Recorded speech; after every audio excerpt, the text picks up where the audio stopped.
I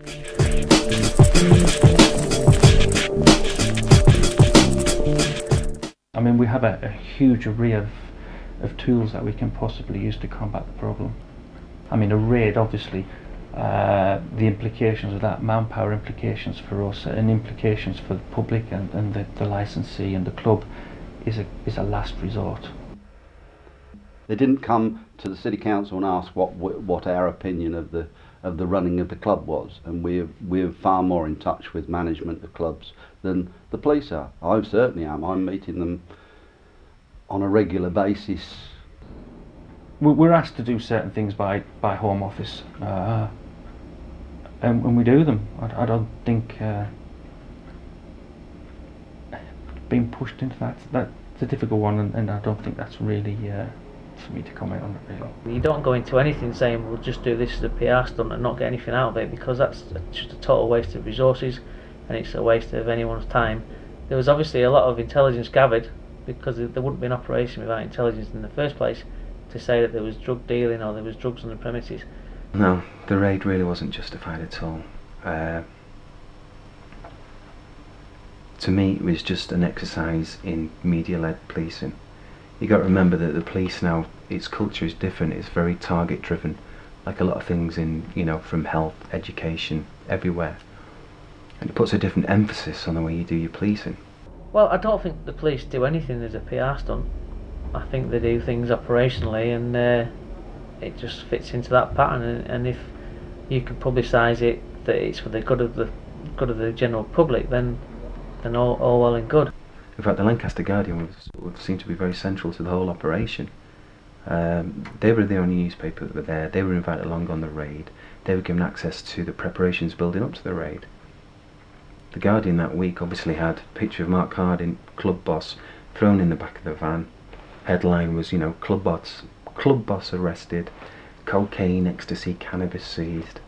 And it looked like, even Mark says now, he reads that front page, he thinks, I must have been guilty, it just looks so horrific. They took the owner, Mark, to court, or the licensee was Mark, to court, and prosecuted him for having drugs in the premise. And the charges were allowing someone on one occasion to smoke a spliff in his club, and for him not to have done anything about it, which meant the court case didn't go ahead in the end after 2 years waiting. But the police got the word guilty, so I suppose they could tick it off on the box and say, drugs bust, case held, defendant pleads guilty. But that doesn't really give you the true picture of what went on.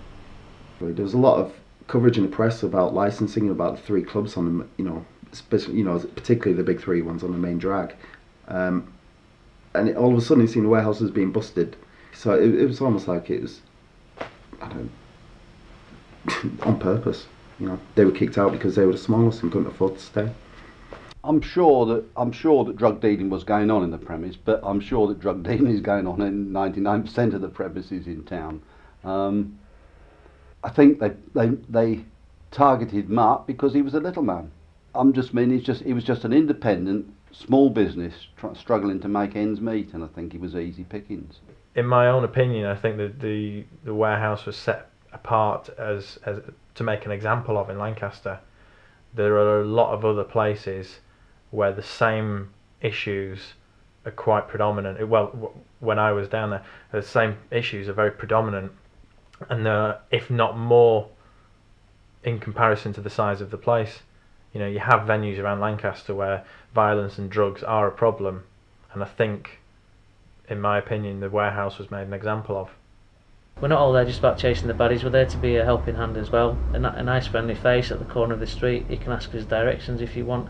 That sort of role of the policeman as well, maybe the Dixon of Dock Green role model from years ago, but that's what we want to be. We want to be a friendly face, a friendly public service, and that's what I think hopefully we do try and get across, that we're there to help you, we're not just there to arrest people. I'm not anti-police at all.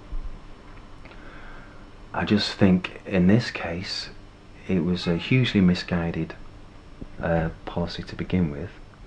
It was very badly executed, and then once they've done it, they did whatever they can to try and to shore up its credibility. I lost a lot of respect for the police in Lancaster because of that, because you don't treat people like that, especially when we're all a community. You need to work with your community, not against it. The warehouse provided that non-mainstream service for people, and I think it's very rare now that you will get a substantial amount of that type of music or that atmosphere. I think Lancaster did suffer because of it. The Lancaster entertainment environment did suffer because of it, definitely. Do you think in the future, you know, with the future developers who are owning the warehouse then, do you think they'll try and shy away from the warehouse's past reputation when they're trying to promote it and things? Oh yeah. I mean, it's going to be targeted a whole different clientele. You know, we shall see. We shall see what happens.